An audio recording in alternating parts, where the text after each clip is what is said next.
पातंकियों की बची खुची जमीन को भी मिट्टी में मिलाने का समय आ गया है।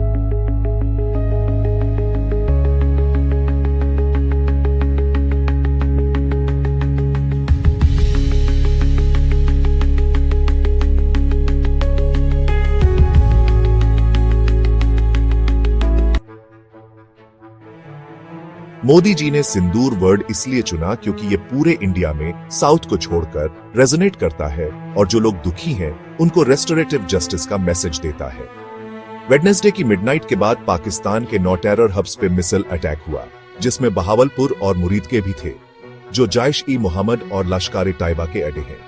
इससे मोदी जी ने कई मैसेजेस दिए हैं जो देश और विदेश दोनों जगह रेजोनेट करेंगे। इस ऑपरेशन का नाम ऑपरेशन सिंदूर रखा गया। ये क्लियरली उन हिंदू औरतों के लिए एक मैसेज है जो पिछले महीने पहलगाम के जिहादी मैसेकर में विधवा हो गई थी। मोदी जी ने उनसे कहा है कि सरकार उनके दर्द में उनके साथ है। थियोरेटिकली इस ऑपरेशन में, जिसमें इंडियन आर्मी और एयरफोर्स ने पाकिस्तानी टेरिटरी में एंटर किए बिना मिसाइल स्ट्राइक्स किए, इसका कोई भी नाम रखा जा सकता था, लेकिन मोदी जी ने सिंदूर वर्ड इसलिए चुना क्योंकि ये पूरे इंडिया में साउथ को छोड़कर रेजोनेट करता है और जो लोग दुखी हैं उनको रेस्टोरेटिव जस्टिस का मैसेज देता है।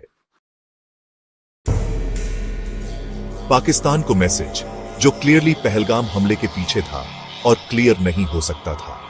चाइना की मिलिट्री इक्विपमेंट और पॉलिटिकल सपोर्ट से भी तुम हमसे बाक नहीं सकते जब हम तुम्हें सबक सिखाने पर आमादा हों, खासकर तब जब पाकिस्तान को लगता था कि वो इस बार यूरी और पुलवामा के बाद बदला लेने के लिए बेटर प्रिपेयर्ड है। तीसरा मैसेज पूरी दुनिया के लिए है जो दो न्यूक्लियर पावर्स के बीच फुल ब्लोन वॉर की पॉसिबिलिटी से वरीड है। नोन टेरर हब्स को टारगेट करके इंडिया ने क्लियरली दिखाया है कि उसने मैक्सिमम रिस्ट्रेंट दिखाई है। सिंदूर के बाद ऑफिशियल स्टेटमेंट में डिफेंस मिनिस्ट्री ने क्लियरली कहा, हमारे एक्शंस फोकस्ड, मेजर्ड और नॉन एस्केलेटरी थे। किसी पाकिस्तानी मिलिट्री फैसिलिटी को टारगेट नहीं किया गया। इंडिया ने टारगेट्स चुनने और अटैक करने के तरीके में काफी संयम दिखाया है। इसका मतलब यह है कि अगर पाकिस्तान कुछ भी ज्यादा करता है और एक्सेप्टेबल लेवल से ज्यादा रिटेलिएट करता है जिसे इंडिया सहन कर सकता है, तो दुनिया उसके कॉन्सिक्वेंसेस के लिए रिस्पॉन्सिबल होगी। यूएस और यूरोपियन पावर्स को ध्यान देना चाहिए। चौथा मैसेज चाइना के लिए है और इसमें सिर्फ सिंदूर स्ट्राइक्स ही नहीं बल्कि यूनाइटेड किंगडम के साथ साइन किया गया ट्रेड डील भी इन्वॉल्व्ड है। ये कोई कोइंसिडेंस नहीं है कि इंडिया और यूके ने मिसाइल स्ट्राइक से कुछ घंटे पहले ही डील फाइनल किया। बहुत कम लोगों को डाउट है कि चाइना ने पाकिस्तान को भड़काया होगा ताकि इंडियन बिना कॉन्सिक्वेंसेस सोचे फुल स्केल वॉर शुरू कर दें। ऐसे किसी भी बड़े वॉर से इंडिया के ग्रोथ प्रोस्पेक्ट्स को नुकसान होता। चाइना न सिर्फ इंडिया के जनरल राइज से बल्कि यूएस, यूके और यूरोपियन यूनियन की इंडिया के साथ ट्रेड डील साइन करने की विलिंगनेस से भी सीरियसली वरीड है, जो लॉन्ग रन में चाइना के लिए नुकसानदेह हो सकता है। शॉर्ट रन में दुनिया को चाइना की जरूरत है क्योंकि वो कंज्यूमर प्राइसेस कम रखने के लिए चीप चाइनीज इंपोर्ट्स पर ओवर डिपेंडेंट हो गई है। पांचवा मैसेज हमारे अपने ऑपोजिशन पार्टीज के लिए है जिन्हें पाकिस्तान में मिसाइल स्ट्राइक्स की एडिक्वेट वीडियो फुटेज दी गई है, जिसमें उन एरियाज की लाइव कवरेज भी शामिल है जहां डैमेज हुआ था। वो यूरी और बालाकोट के बाद की तरह प्रूफ नहीं मांग सकते। ये बात पक्की है कि सिंदूर स्ट्राइक्स पाकिस्तान को इंडिया में टेरर ऑपरेशंस करने से नहीं रोकेंगे। अगर कुछ भी डिटर करता है तो वो इंडस वाटर ट्रीटी होगा, जिसमें इंडिया अपर रिपेरियन स्टेट होने के नाते हाई कार्ड्स रखता है और कुछ और डैम्स बनाकर और शॉर्ट टर्म में सप्लाईज डाइवर्ट करके वाटर फ्लो कंट्रोल कर सकता है। दूसरी तरफ ये मानना जरूरी है कि इस बार इंडिया के पास कम किनेटिक ऑप्शंस थे क्योंकि पाकिस्तान इस बार ज्यादा प्रिपेयर्ड रहा होगा। उसने हमारे रिस्पॉन्सेस को फुली वॉर गेम किया होगा और साथ ही उसे चाइना का पूरा बैकिंग था, real time intelligence sharing, military supplies और डिप्लोमेटिक सपोर्ट के साथ। इस कॉन्टेक्स्ट में शॉर्ट टर्म में हमारा बेस्ट रिस्पॉन्स स्ट्रेटेजिक रेस्ट्रेंट के साथ स्ट्राइक करना था, न कि एक मैसिव वन टाइम रिट्रीब्यूटिव एक्ट करना। चाइना यही चाहता था क्योंकि इससे इन्वेस्टर्स इंडिया में इन्वेस्ट करने से हिचकिचाते। ये पाकिस्तानी परफिडीज का गेम नहीं, बल्कि चाइनीज चेकर्स का गेम है, जैसा कि सुरीमॉय तालुकदार ने firstpost.com के एक आर्टिकल में अच्छी तरह बताया है। पहलगाम तब हुआ जब एप्पल समेत कई ग्लोबल मैन्युफैक्चरर्स अपनी सप्लाई चेन्स के ज्यादा पार्ट्स, खासकर जो यूएस मार्केट पर फोकस करते हैं, इंडिया शिफ्ट करने के बारे में सोच रहे हैं। चाइना +1 हो रहा है और चाइना यही नहीं चाहता। इंडिया का राइज और बूमिंग स्टॉक मार्केट्स चाइना के लिए एक बिग डील बन गए हैं, खासकर जब से डोनाल्ड ट्रंप के टैरिफ वॉर्स चाइना पर डायरेक्टेड हैं। उनकी एडमिनिस्ट्रेशन ने इंडिकेट किया है कि इंडिया उन कंट्रीज में से एक हो सकता है जिसके साथ वो इस साल के एंड में ट्रेड डील साइन कर सकते हैं। अगर चाइना रोक सकता है तो वो इंडिया को अपने लॉस से बेनिफिट नहीं करने देगा। लेकिन जैसा कि यूके फ्री ट्रेड डील की टाइमिंग दिखाती है, इंडिया जानता है कि क्या करना है। पहलगाम के बाद इन पैरेलल डेवलपमेंट से इंडिया के लिमिटेड ऑप्शंस होने के संकेत समझ आते हैं। ये कोई कोइंसिडेंस नहीं है कि चाइना ने पहलगाम मैसेकर की इम्पार्शियल प्रोब की पाकिस्तान की डिमांड का सपोर्ट किया, जब उसमें हर जगह पाकिस्तानी फिंगरप्रिंट्स थे।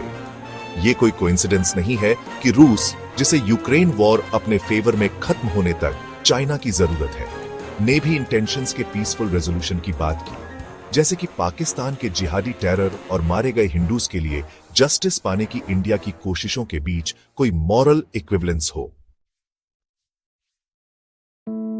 ये कोई कोइंसिडेंस नहीं है कि ईरान इंडिया और पाकिस्तान के बीच पीस ब्रोकर करना चाहता है, जब वो यूएस से अपने न्यूक्लियर प्लान्स छोड़ने के लिए प्रेशर में है और चाइना उसका सपोर्ट कर रहा है। ये कोई कोइंसिडेंस नहीं है कि जब इंडिया अपने किनेटिक ऑप्शंस के बारे में सोच रहा था, एक टर्किश नेवी वेसल ने कराची का गुडविल विजिट शुरू किया। ये कोई कोइंसिडेंस नहीं है कि बांग्लादेश के चीफ एडवाइजर मोहम्मद यूनुस के एक की एड ने कहा कि अगर इंडिया ने पाकिस्तान पर अटैक किया तो बांग्लादेश 7 नॉर्थ ईस्टर्न स्टेट्स पर हमला कर देगा। और बिल्कुल भी कोइंसिडेंस नहीं है कि पाकिस्तान रोजाना फायरिंग करके लाइन ऑफ कंट्रोल वायोलेट कर रहा था। उसने एक बीएसएफ जवान को हॉस्टेज ले लिया है। इंडिया ने एक पाकिस्तानी रेंजर को डिटेन करके रिटेलिएट किया। सिंपली कहें तो चाइनीज और पाकिस्तानीज ने पहले ही इतने डिटरेंट्स लगा दिए थे कि कोई भी ये बिलीव नहीं कर सकता कि हिंदूज का पहलगाम मैसेकर एक बड़े कॉन्फ्लिक्ट को ट्रिगर करने का प्लॉट नहीं था। इससे इंडिया सिक्योरिटी इश्यूज में फंस जाता और इकोनॉमिकली आगे नहीं भी जा पाता। इस बैकग्राउंड को देखते हुए उन लोगों के लिए जरूरी है जो ऑपरेशन सिंदूर से ज्यादा स्ट्रॉन्ग रिस्पॉन्स चाहते हैं, क्योंकि इससे हमें इकोनॉमिक नुकसान हो सकता है। हम पूरा बदला लेंगे, लेकिन हमें सही समय का इंतजार करना होगा, और वो समय अभी नहीं है। अभी हमें सिर्फ अपनी लॉन्ग टर्म स्ट्रेटेजी के बारे में सोचना चाहिए कि 3.5 थ्रेट्स से कैसे डील करना है। पाकिस्तान, चाइना, बांग्लादेश और हमारे अपने इंटरनल एनिमीज और इल विशर्स से हमें कॉम्प्रिहेंसिव नेशनल पावर बिल्ड करनी होगी, जिसमें मिलिट्री कैपेबिलिटीज में हेवी इन्वेस्टमेंट्स, डीरेगुलेशन और एंटरप्रेन्योरशिप को इनकरेज करके डोमेस्टिक ग्रोथ को बूस्ट करना, और माइनॉरिटीज और कुछ कास्ट ग्रुप्स के साथ डायलॉग और 2-वे कॉम्प्रोमाइजेस के जरिए सोशल हार्मनी बनाना शामिल है। मोदी सरकार द्वारा अनाउंस की गई कास्ट सेंसस को इसी लाइट में देखा जाना चाहिए, हालांकि इससे कुछ सॉल्व नहीं होगा। कम से कम हमारे लॉन्ग टर्म प्लान्स, जिसका मतलब कम से कम 1 डेकेड का काम है, में डिफेंस बजट्स को जीडीपी के 3 से 4% तक स्टेडीली इंक्रीज करना, साइबर और इंफॉर्मेशन वॉरफेयर कैपेबिलिटीज में बिग स्टेप अप और इंटरनल सिक्योरिटी बजट्स में शार्प हाइक शामिल होना चाहिए। इनके लिए सेंटर के उन चीजों पर स्पेंडिंग कम करके पैसे जुटाए जा सकते हैं जो स्टेट्स को करनी चाहिए। वायबल एग्रीकल्चर को फंड करना और पूर लोगों की सेवा करना। उदाहरण के लिए स्टेट्स को ज्यादा फिस्कल पावर्स मिलने चाहिए, और लोकल बॉडीज को भी, जिसका मतलब मोस्टली सिटीज हैं, जहां जॉब्स क्रिएट होंगे। डीरेगुलेशन अगले डेकेड का स्लोगन होना चाहिए, ताकि एंटरप्रेन्योरशिप और risk taking vertically take off करें। पाकिस्तान से हमारा बदला लॉन्ग टर्म के लिए प्लान करना होगा, जिसमें उसका डिसमेंबरमेंट शामिल है। इसका मतलब बालोक, खैबर पख्तूनख्वा और सिंध रेबल्स को कोवर्ट सपोर्ट एक्सपैंड करना, और बांग्लादेश के मिनॉरिटीज को खुद को प्रोटेक्ट करने के लिए आर्म करके उसे न्यूट्रलाइज करना। साथ ही उसकी आर्मी को चिकन्स नेक के आसपास एडवेंचरिज्म करने से रोकना। जरूरत पड़ने पर हमारे पास रंगपुर, जो सिलीगुड़ी कॉरिडोर चिकन्स नेक के पास है, और चिटागोंग पोर्ट, जिसकी त्रिपुरा के थ्रू चिकन्स लेग वल्नरेबिलिटी है, को अलग करने के काउंटर मेजर्स होने चाहिए। जहां तक चाइना की बात है, हमें अगले 10 साल तक टाइम बाइट करना चाहिए और क्वाइटली उनकी सप्लाई चेन्स को इंडिया रिलोकेट करवाना चाहिए। 2035 तक इंडिया एक $10 ट्रिलियन इकोनॉमी बन सकता है, जिसके पास केपेबल मिलिट्री होगी, जिसमें इफेक्टिव एयरफोर्स, स्ट्रॉन्ग नेवी जो इंडियन ओशन पर रूल करे, और एजाइल आर्मी जो किसी भी टेरिटरी को होल्ड कर सके या साइबर और इंफॉर्मेशन वॉर्स लड़ सके। और हां, इंडस वाटर ट्रीटी को न सिर्फ अबियंस में रखना चाहिए, बल्कि कई और डैम्स और पाइपलाइंस बनाकर जब भी पाकिस्तान हमें नुकसान पहुंचाने की कोशिश करे, तब पानी डाइवर्ट करने के बाद उसे स्क्रैप कर देना चाहिए।